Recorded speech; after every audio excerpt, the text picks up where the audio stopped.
The afternoon sun spilled through the living room blinds, making stripes across the carpet where my son, Ethan, sat cross-legged with his toy cars. He was 8, all energy and sincerity, the kind of boy who said, please, even to the dog. My mother sat stiff on the couch, her purse balanced perfectly on her lap, like she was waiting to be photographed for a magazine she thought she belonged in. She'd come over uninvited again, saying she missed her grandson. I should have known that meant trouble. Come here, Ethan, she said, voice sharp enough to slice air. What do you call me? He looked up, blinking. Hi. Her eyes narrowed. Hi? Not Grandma? What did your mother teach you? That elders don't deserve respect? I froze halfway between the kitchen and the hallway. Mom, he's just a kid. He said hi. Her hand went up before I could stop her. The heel of her shoe cracked against Ethan's small shoulder, then bounced off the floor. The sound echoed, the kind that makes silence worse than noise. He flinched, his little cars tumbling over like casualties. Mom, I screamed. What are you doing? She didn't even look at me. Maybe this will teach him how to speak properly to adults. You've been too soft on him, Lisa. That's why he's turning out like you. Weak. Ethan was crying now, holding his arm. The sound tore something out of me. I rushed over and pulled him close, glaring up at her. You don't get to touch my son. Oh, please. She scoffed, smoothing her skirt like she'd spilled tea. Don't be dramatic. A shoe won't kill him, but your no-discipline parenting might. She looked around my small apartment with disgust, eyes dragging over the mismatched furniture, the half-painted walls, the dishes drying by the sink. You live like this and you think you can teach me about raising children?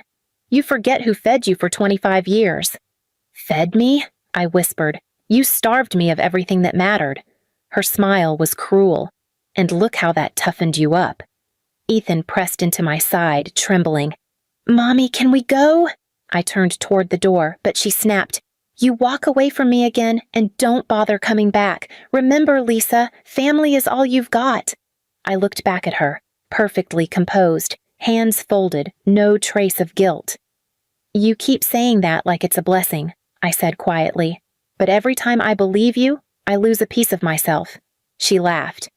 You always had too many pieces anyway. No wonder no man wants you. That hit harder than the shoe. I didn't respond. I just took Ethan's hand, opened the door, and walked out. Behind us, she shouted, You'll regret this when he grows up and forgets you too. We stood in the parking lot for a long minute, the air still thick with her voice. Ethan wiped his face with his sleeve. Did I do something bad, Mom? I knelt beside him. No, baby, you did nothing wrong. Some people hit because they can't handle being ignored. He nodded slowly, confusion still clouding his eyes. He didn't understand. How could he? But I knew then something final had snapped, deeper than my patience. That night, I stared at the ceiling long after he'd fallen asleep. My phone lit up twice with her name, Mom. I didn't answer. Not that night, not the next day, not the next week. She left voicemails, guilt dressed as love, as always. He needs to learn manners. You're ruining him. A good mother wouldn't keep her child from his grandmother. Each one cut like paper, small but relentless. Then came the message that started everything. If you won't raise him right, I will. I'm calling the school tomorrow. Don't think I won't. My hands shook. She'd crossed a line she couldn't uncross. I walked to Ethan's room, watched him sleep, and whispered a promise to the dark. You'll never cry because of her again. I didn't know what my revenge would look like yet, but I knew this. It wouldn't be poetic. It would be deliberate, real, something she'd feel every day, the same way I'd felt her control for years, and this time she wouldn't see it coming. The days after that visit were quieter than usual, the kind of silence that hums under your skin. Ethan stopped asking about Grandma after a while. He just drew smaller at the table, shoulders curled, eyes always darting toward the door whenever someone knocked. I tried to pretend things were normal. We went to school, to the park, to the grocery store. But every time I saw a woman with gray hair or heard a voice that carried that same sharp tone as my mother's, something inside me tensed. Then, on a Friday morning, the school called. "Ms. Brooks, your son was picked up early today," the secretary said. His grandmother said she had permission. My blood ran cold. What? I drove faster than I ever had before. When I reached my mother's house, Ethan was on the couch, holding a juice box, looking small. She smiled like she'd just done me a favor. "You're welcome," she said. "He missed me. I'm teaching him manners again." I stared at her. "You took him without telling me?" Her smile didn't falter. "You're overreacting. You left him with teachers. I'm his family. That still means something, doesn't it?" Ethan's lip trembled. "She said you told her it's okay." My chest tightened. "Mom, you lied to him?" "Lied?" She laughed, low and cruel. "You've been lying to yourself for years, Lisa, pretending you're better than how you were raised. But look at you, alone, exhausted, raising a boy who doesn't even know how to respect his elders." I took Ethan's hand. "We're leaving." She stepped in front of me, blocking the door. "Not until you apologize for how you spoke to me. I'm your mother. You owe me that." Her words landed like they always had, heavy, suffocating, but something in me had shifted. I wasn't the scared little girl anymore. I met her eyes and said, "You lost the right to call yourself that when you hit my child." For the first time, she blinked. Not much, but enough. The mask cracked. I pushed past her and walked out with Ethan, shaking but steady.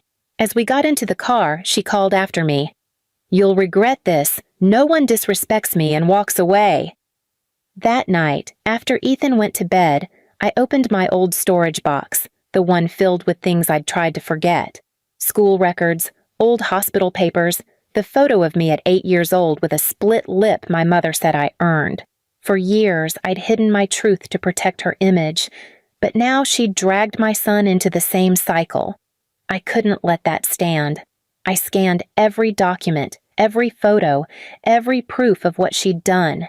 Medical visits labeled domestic injury, school reports of parental conflict, old messages where she'd called me worthless, lazy, unfit.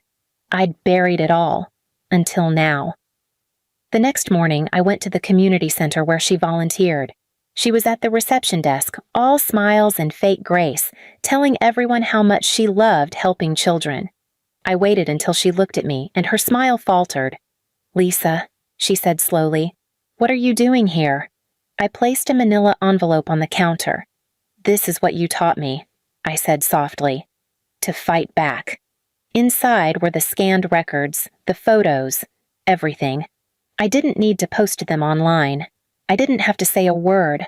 I just handed them to the board director, an older woman who'd known my mom for years. By the next week, her volunteer position was gone.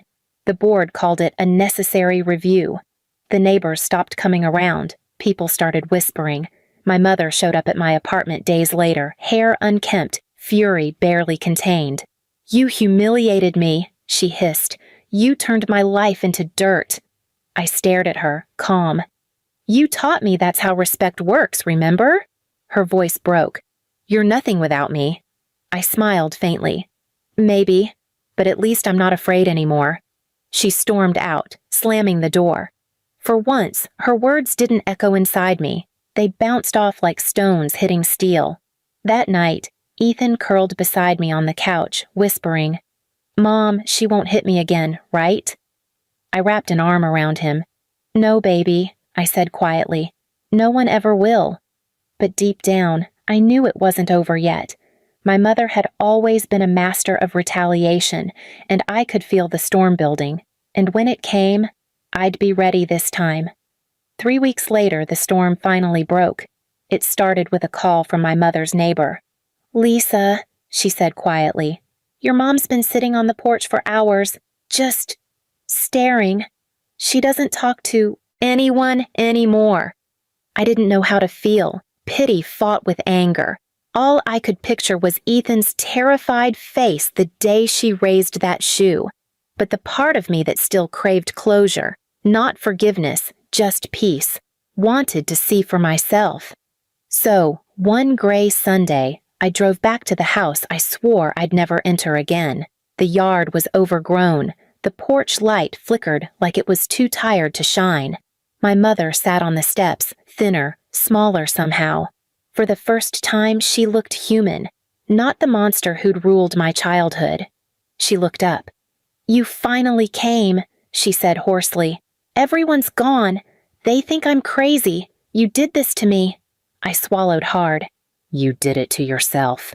Her eyes filled with something between hate and fear. "You made me lose everything. The church, my friends, my name. You hit my son, Mom." My voice shook, but I didn't stop. "You humiliated me for years. You broke things in me I'm still trying to fix. You turned love into fear. I didn't destroy your life. I just stopped protecting your version of it." For a long moment she said nothing. Then she laughed, dry, bitter. "You sound just like your father." "No," I said quietly. "I sound like a mother protecting her child." Her hand trembled. "You'll regret this one day, Lisa. When he grows up and leaves you too. When he looks at you and sees everything you tried to hide." I stepped closer, just enough for her to hear the steadiness in my voice. "If he leaves, it'll be because he's free. Not because he's afraid." She didn't respond. She just turned her head away, muttering to herself, "Disrespect. Always disrespect." I walked back to the car, heart pounding but lighter than it had felt in years. Ethan was waiting in the back seat, clutching his stuffed fox. "Did she yell at you, Mom?" I smiled faintly. "No, not anymore." He looked relieved, and as we drove away, I realized that was the first time he hadn't looked scared of family. That mattered more than any revenge. But life has a way of circling back. 2 months later, the school invited me to a family respect assembly.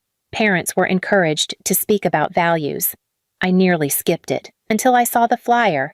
Guest speaker, Mrs. Brooks, community advocate for family discipline. My blood boiled. Somehow she'd clawed her way back into public view.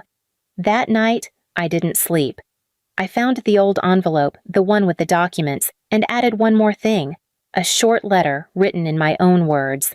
Not angry, just true. It described growing up afraid, the years of emotional abuse, and the day she hit her grandson. The morning of the event, I slipped that envelope into the stack of handouts the school planned to distribute. When she walked on stage, smiling and proud, holding a mic like a crown, I sat in the back row and watched. 10 minutes in, murmurs started spreading through the crowd. One by one. Parents opened the envelope and stared at the contents. Her voice wavered, then stopped. "Mrs. Brooks," someone said from the audience, "is this true?" She froze. For once, words failed her.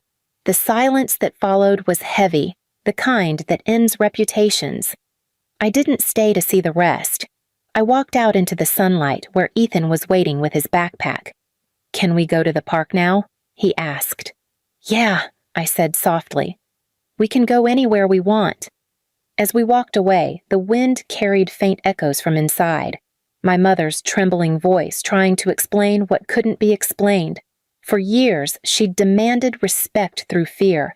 Now, all she had left was the echo of her own cruelty.